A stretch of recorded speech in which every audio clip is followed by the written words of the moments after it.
Thanks for checking out this video. So here we go. I'm going to rank what I have for all of the Vinegar Syndrome releases for March. Again, I didn't get everything. I have been limiting what I've been purchasing, but of what I got included with my subscription, plus one film I purchased for March in addition, going to go over my ranking and review of all of these releases. So obviously starting with the lowest ranking one, but I still enjoyed as a release, the duo of Devil Fetus and Her Vengeance, which are Category 3 Hong Kong films.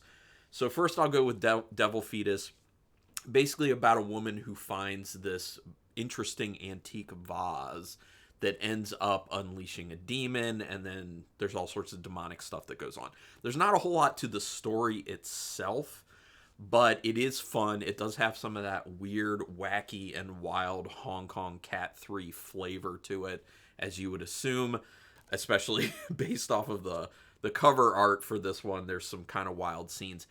It is a bit slow paced and gets kind of boring from time to time until you get to the very end of the film. And then the end of the film is where a lot more of the really weird, wild, and wacky stuff goes on that really perks you up, basically. So it is a good payoff for the film, but it is a little bit slow and talky. Also, there's some stuff involving a dog in there that maybe some people might not want to see because it is kind of disturbing from that standpoint. But I enjoyed Devil Fetus, and there are some good special features for it. Let me look and see if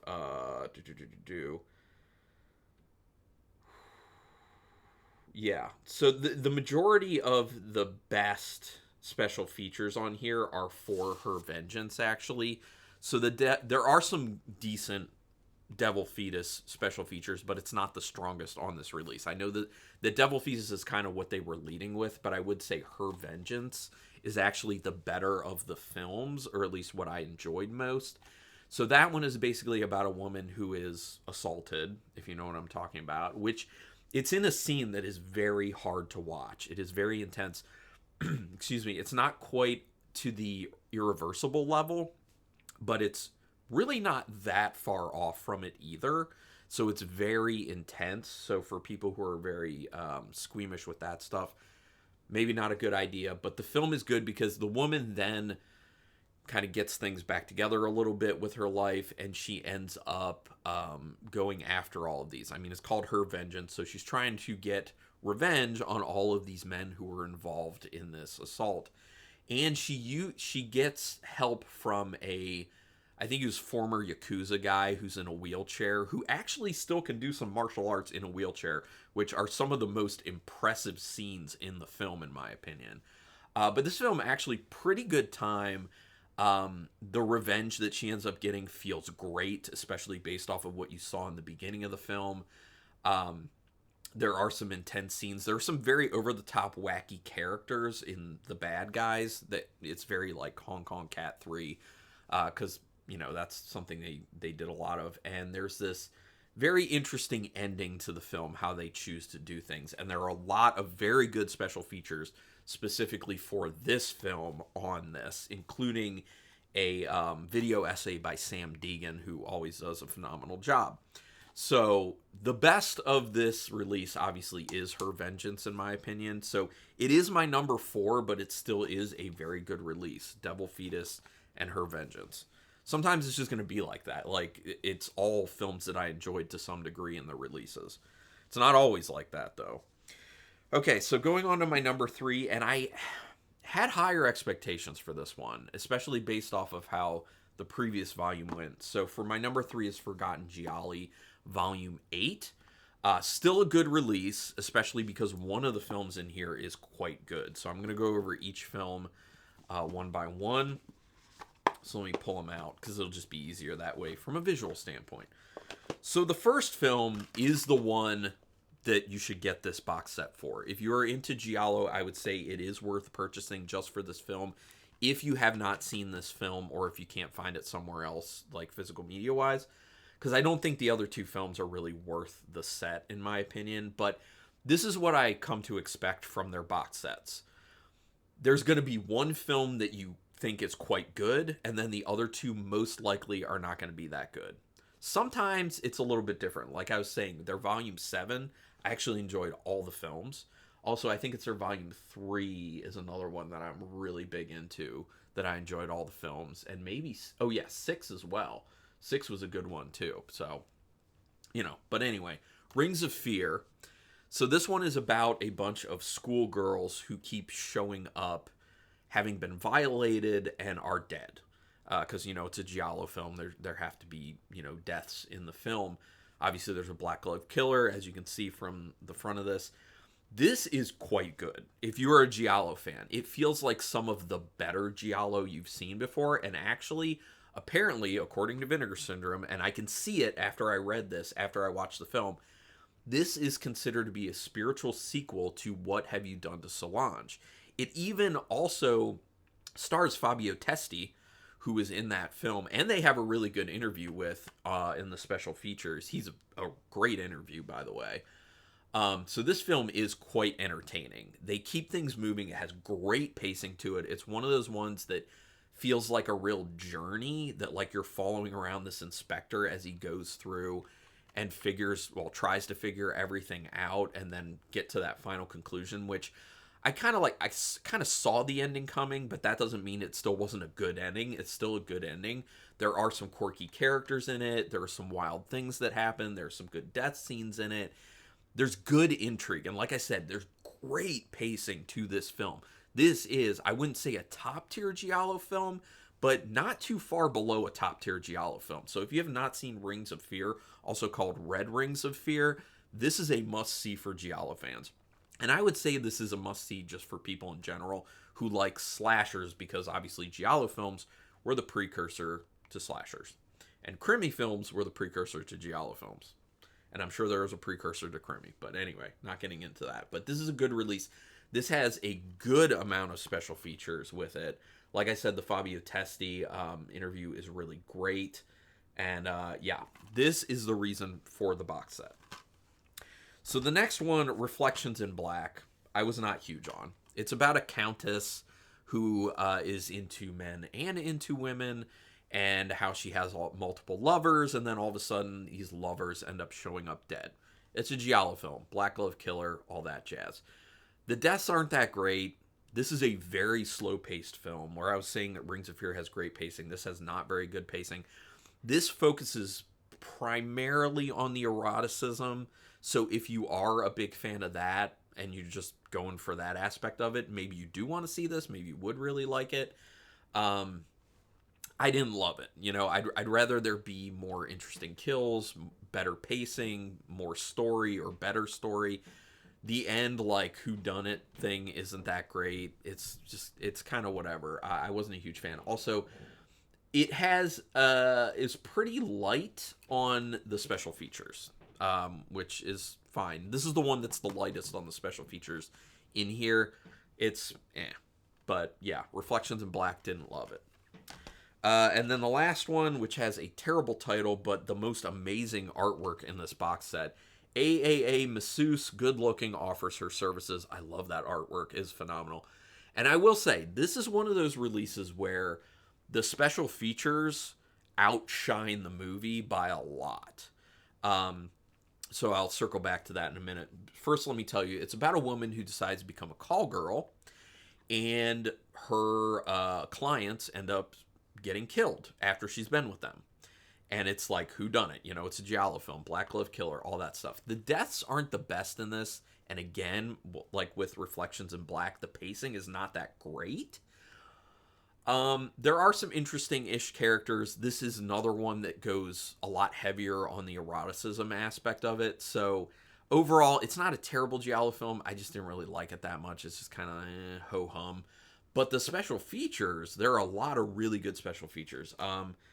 There is an interview with, who is it? Luca Rea, that's really good, who's a film historian, and also Eugenio Ercolani, who puts all the special features together for Vinegar Syndrome in Italy. Also has an interview on here. Those are the two best special features on here.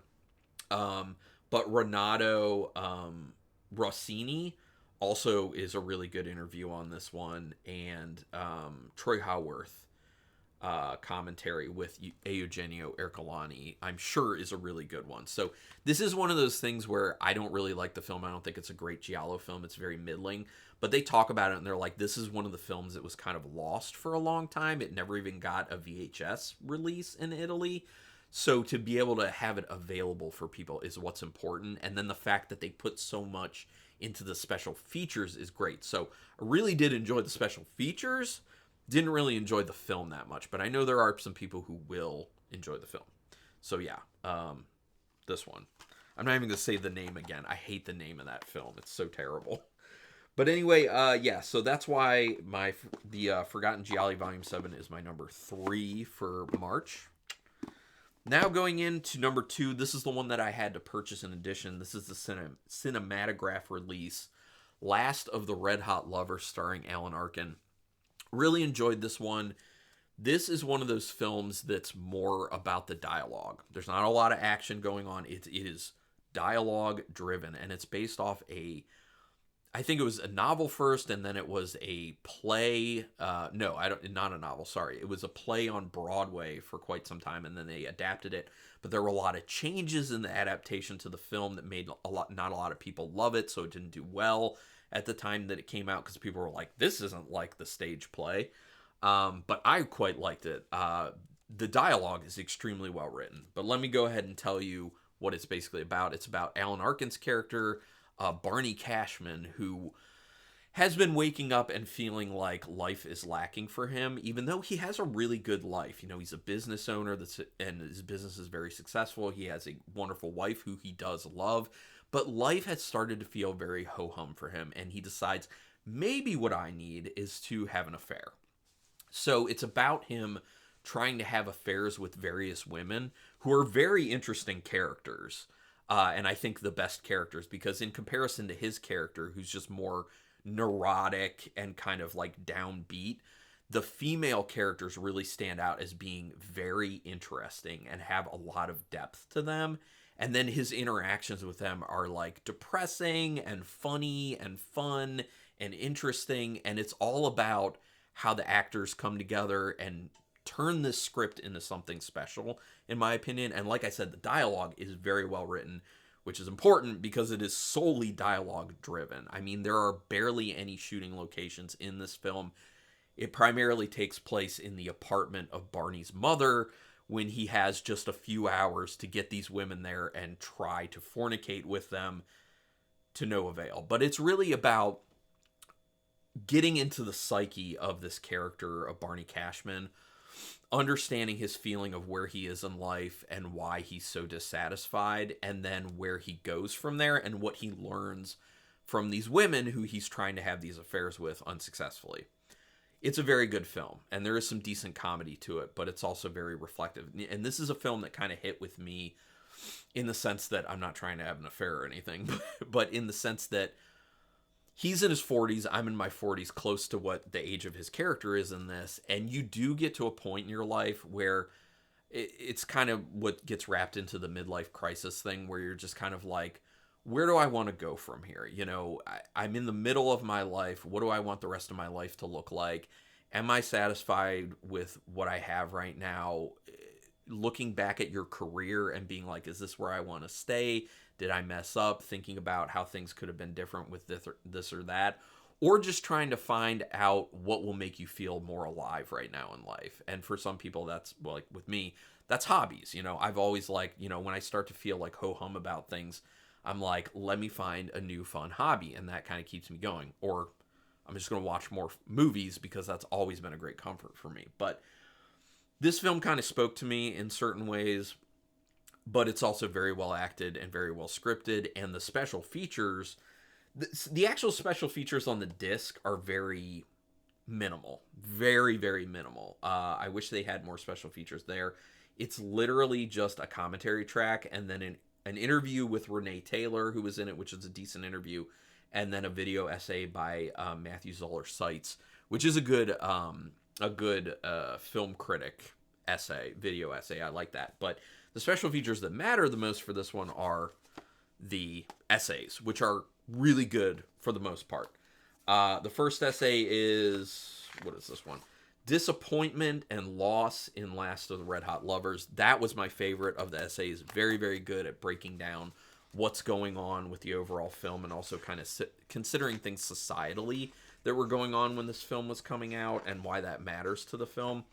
And then there was Laughing to Keep from Crying, the tragic subtext of Last of the Red Hot Lovers, which is a good essay, but I do have to say there were a lot of spelling errors in this, including spelling Cashman incorrectly repeatedly. So they needed better editing in general for these essays. There were some problems in the first essay, not nearly as many as this essay. This essay is plagued with spelling errors, and that's not really acceptable for putting something like this out. Just saying. And then the final essay was a little more of kind of like dry stuff. Feeding the Lion at 6. It's just kind of about the guy who wrote the screenplay, Neil Simon, and his career, basically. So it's educational and interesting. It just wasn't my favorite because I'm more into the essays that are kind of talking about what's the significance of this and kind of analyzing. But a good release. I really did like this. I'm glad I decided to purchase it. And Alan Arkin is phenomenal. And actually, everyone in it is phenomenal. So yeah, Last of the Red Hot Lovers. Really enjoyed this one. It's my number 2. Now coming into the number 1, which is, I think, may have been what I was least excited for. I wasn't really drawn to this. And this is the reason I love having the subscription, because I would not have purchased this movie. Based off of just seeing it on the site and watching the trailer for it, I was just going to pass. But I got on my subscription, and I really liked it. Brimstone and Treacle, starring Sting, not the wrestler, the musical artist Sting, who they actually ended up getting for a partial commentary track along with the director of the film. Really cool. So this one is a very weird, interesting film, and it feels a little bit like it's inspired by Peter Greenaway films, kind of like Drowning by Numbers. And it's about a character played by Sting who you get the idea immediately isn't a very good person. He's looking to con people. So he meets this guy who he's able to then follow home in a way. I'm not going to ruin how that happens. Who has a daughter who had an accident, and she's kind of catatonic. Well, she's not fully catatonic because she's a little bit verbal, but it's like she's not there. You're not 100% sure what's going on. And it's really taken a toll on he and his wife. And Sting's character kind of walks into this. He pretends to have known her, the daughter, and like, oh, we used to be friends, and actually we were lovers at one point. And it's about his impact on their relationship and also what he's really up to when he's there. And you're just kind of trying to figure out, like, what is his end game? And where it ends up going, I thought was unexpected. Where it ends up going is wild and interesting. This is a lot about the performances. The performances are awesome in this film, but they're also like kind of weird and awkward and offbeat. But it's about how this cast comes together and interacts with each other.